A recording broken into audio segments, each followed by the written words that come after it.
Hello once again, YouTube. This is Florentine Yu-Gi-Oh here, doing a solo deck profile this time. I'm all by myself this weekend, so just gonna get a few deck profiles done. So with the ace card on top right here, we can obviously see we're going through my 40 card Marik Ishtar deck profile. You saw this deck in the last two videos, where he won against both Joey and Kaiba, and now we're gonna see what this deck is made of. So first up, we gotta get the big boy out of the way. Winged Dragon of Ra. We play by his full effect from the show. So, as you can see, as you will see, this thing's effect in the show, you could literally submit this as a university level essay, and you'd probably get an A, because he had that many effects. So, he needs 3 tributes to normal summon. He can't be set. His summon can't be negated. And then, if he's summoned for the first time during a duel, he's summoned with no attack, defense, or effects until you recite its activation code. That's the chant you have to say. If you cannot, your opponent then may recite the activation code if able. If they do, change control of this card to your opponent. And if you do that, it gains its attack, defense, and effects it would normally have under your opponent's control. Let's see what else we got here. If neither player can recite the activation code, banish this card. If banished this way, it cannot leave the banish zone. Unaffected by other cards' effects except the Silvery, Calcos, the Wicked Avatar, Divine Evolution, and monsters affected by the effect of Divine Evolution. It cannot be tributed by your opponent, so it's a towers that can't be kaiju'd, which is already insane. Control of it cannot switch by other card effects. Its attacks cannot be negated or prevented by other card effects. And now we get into the actual effects of the card, because that was all stipulations, conditions, and immunities, which is a lot. So the attack so you tribute 3 monsters to summon this thing. Its attack and defense become the total combined attack and defense of all the monsters used to summon it. If it was special summon, it's sent to the graveyard at the end phase. Also, if it was special summon from the graveyard, you destroy all monsters your opponent controls. You can pay life points so that you have 1 left. This card gains attack equal to the life points paid. Also, if you use this effect, you can then use a quick effect to send a defusion from your hand or set on your side of the field to the graveyard to then reduce this card's attack and defense to 0 and then gain life points back equal to its lost attack. Oh boy. You can pay 1,000 life points to destroy and banish 1 monster your opponent controls. You can tribute any number of monsters. This card gains attack equal to the attack of those monsters. And then its last effect is the Immortal Phoenix, which is a quick effect. You can pay 1,000 life points to basically turn this thing into a Time Lord by reducing its attack and defense to 0 at the end of until the end of the turn. Where, in addition to all its other immunities, it can't be killed by battle and you take no battle damage from battles involving it. Oh boy, that is a big effect. And yeah, but I did decide that someone did ask me if I'm going to do the activation code thing, and I did do the recite the chant effect in this when Marik uses it anyway. If I build an Odeon deck and Odeon uses it, I'm probably going to give it a different effect entirely, like just nuke all cards on field on summon, because it was the fake one and it didn't really work out for him. So that is the Winged Dragon of Ra. 4 minutes into the video and I'm now done explaining this thing. Alright, time for the stuff that we use to tribute for Ra. We've got our Revival Jam here. This is also a ratted. It has the TCG effect, except you don't pay the life points to activate it. We found that the anime one was just way too strong, so we went for a good middle ground between the two, where instead of just regenerating instantly when dying by battle. We then play our Holding Arms and Holding Legs. Holding Arms lets you attack into a monster. Sorry, I'm trying to find a good spot where there's not as much glare. But Holding Arms lets you attack into a monster, and then it holds that monster, and this can't die until that monster dies. And then Holding Legs, when it's summoned, it's a giant Trunade. Return all spells and traps to the hand. You can also banish Legs from the graveyard to target a set spell trap on the field, and it can't be activated until the end of the turn. So that's not bad. He also has a lot of burn and like stall effects, like when he's not just destroying you with Ra. So we got Boganian here. He basically likes to burn and stall until he gets to Ra. So Boganian is just during each of your standby phases, your opponent takes 600 effect damage. We also have Hull Palmer, one of his first stronger monsters. That's not the God card. So this guy can't be specialed from the graveyard. If he's destroyed by battle and sent to the graveyard, your opponent then must discard a random card during each of their battle phases while this card is in your graveyard. Pretty debilitating effect. You really don't want to kill this thing by battle, which is kind of hard to do in character decks. Next up we have New Doria, which is if it's destroyed by battle, you get to basically take the monster you destroyed with it, or another monster on your opponent's field. Lava Golem, which combos really well with Nightmare Wheel. Tribute 2 of your opponent's monsters to summon this to their field, and then during each of this card's controller standby phases, they take 1,000 damage. Alright, next up, these two cards kind of run together. We have Melkid the Force-Faced Beast and Mass Beast Asgardius. Melkid the Force-Faced Beast is required for the summon of Mass Beast Asgardius. You have to tribute 2 monsters, one of which being the Melkid, to special summon Mass Beast. And then when Mass Beast is sent from field to graveyard, you can then activate the Mask of Remnants with its proper effect. So that's like Marik's next strongest card, aside from the God card and the God Slime. Now for some of his more offensive monsters with high attack, we have our Gilgarth, 1800 Beater, Granadora. We do give these their effects, they're not just normal monsters. I know this thing had a different name in the anime, but this is basically what it is. So when it's summoned, this thing it gives you 1,000 life points, but then when it's sent from the field to the graveyard and destroyed, you take 2,000 damage.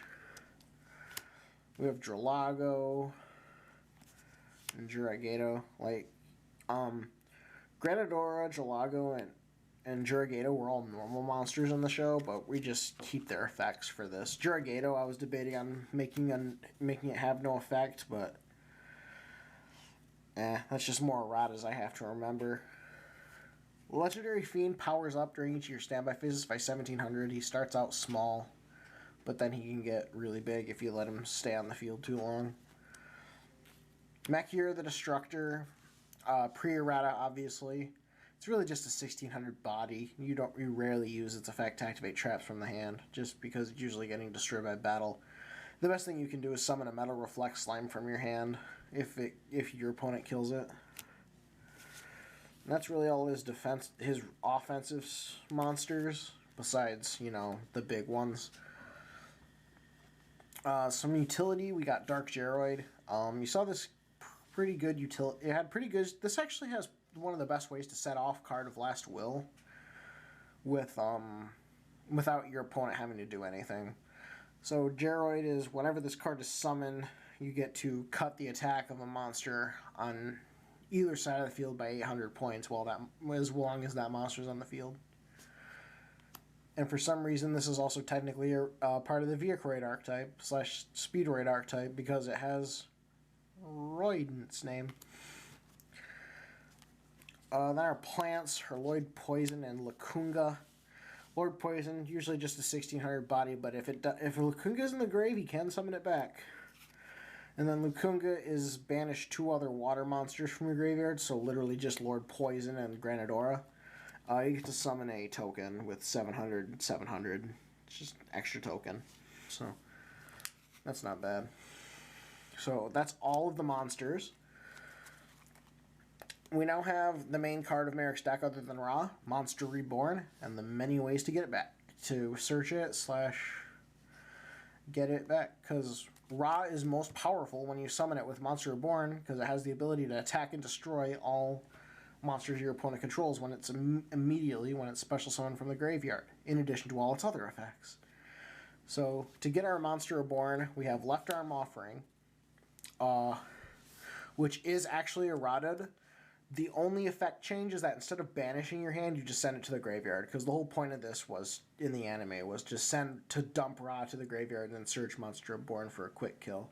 And then use it on Ra for quick kill. To get the Monster Reborn back, we have Magical Stone Excavation. We also have our Defusion spell to defuse ourselves from Ra. You saw how that worked in the show. And of course, every character has Pot of Greed. But he also played Card of Sanctity, which is errated in these character duels, so both players draw till they have 6 in hand. He also played Premature Burial, which another thing I forgot to mention is you can't equip cards to God cards. So literally the only way to summon Ra is with Monster Reborn, but this is still good graveyard recursion. Regardless, it's a very good card. His back row hate is Bait Doll and Remove Trap. So he's got, this destroys face-up trap, so just any continuous trap basically. And then Bait Doll is you force the activation of a face-down trap. If it's not a trap, return it face down. If the timing of that trap is incorrect, destroy it. And if the timing is correct, you activate it immediately, forcing its effect. Alright, now I've got Tribute Burial. This one is errated so that you can't... the only effect change is that you can banish one from your grave to make it so that you contribute summon a 5 or 6 star monster instead of only being used for a 7 or higher star monster by banishing one from your grave and one for your opponents. So... yep, we got Tribute Burial. It's good for the Legendary Fiend and Hell Polymer, and that because otherwise the only thing you can use it on, you can't really use it on anything in the deck. So we just errated it so that it works with 1-star monsters. Then he has the Black Pendant, just a good attack booster. Mask of Remnants. Normally, when you activate this as a normal spell, you just shuffle it back into your deck, and then when this thing is activated by the Mass Beast, you get to equip it, and it steals a monster your opponent controls to your side of the field, which is really nice. That's all the spells I play. Remember, these decks aren't going to play every single card. It's a greatest hits 40 card best of type for these decks, which is why like Yugi and Kaiba both have their God cards and their Legendary Dragons in the same deck. It's just a great... These cards are just be generic as possible from the anime with all their best stuff. Now for the traps. Dark Spell Regeneration. We ignore the rest of the effect, and because Ra can already be summoned with Monster Reborn in this. So all you need to know is when an opponent's monster declares an attack, you activate this, you take a spell from the graveyard, set it on your side of the field. Metal Reflect Slime. It's a wall, and it usually gets attributed for the Egyptian God Slime. It's a continuous trap that summons itself as a 3,000 wall. Level 10, 0 attack, Aqua and Water. Alright, now I've got a Card of Last Will. Now, when Konami released this card, they intended it to be an illegal card just for show. But they still changed the effect from the anime, which makes no sense whatsoever. So we errated it back to its anime effect, which is when the attack of a monster you control changes, you can flip this up, draw until you have 5 in hand. Last few traps here, we've got, he did play Mirror Force, some battle traps. We got Nightmare Wheel. Nightmare Wheel plus Lava Golem is a very good combo, as you've seen. If you lost those last 2 duels.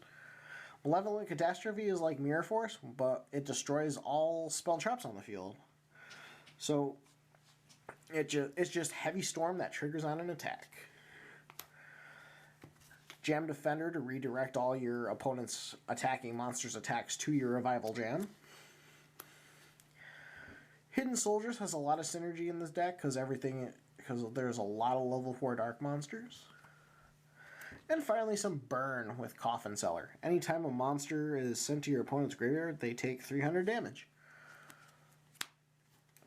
Now, normally that would be it, But with the Rage of Ra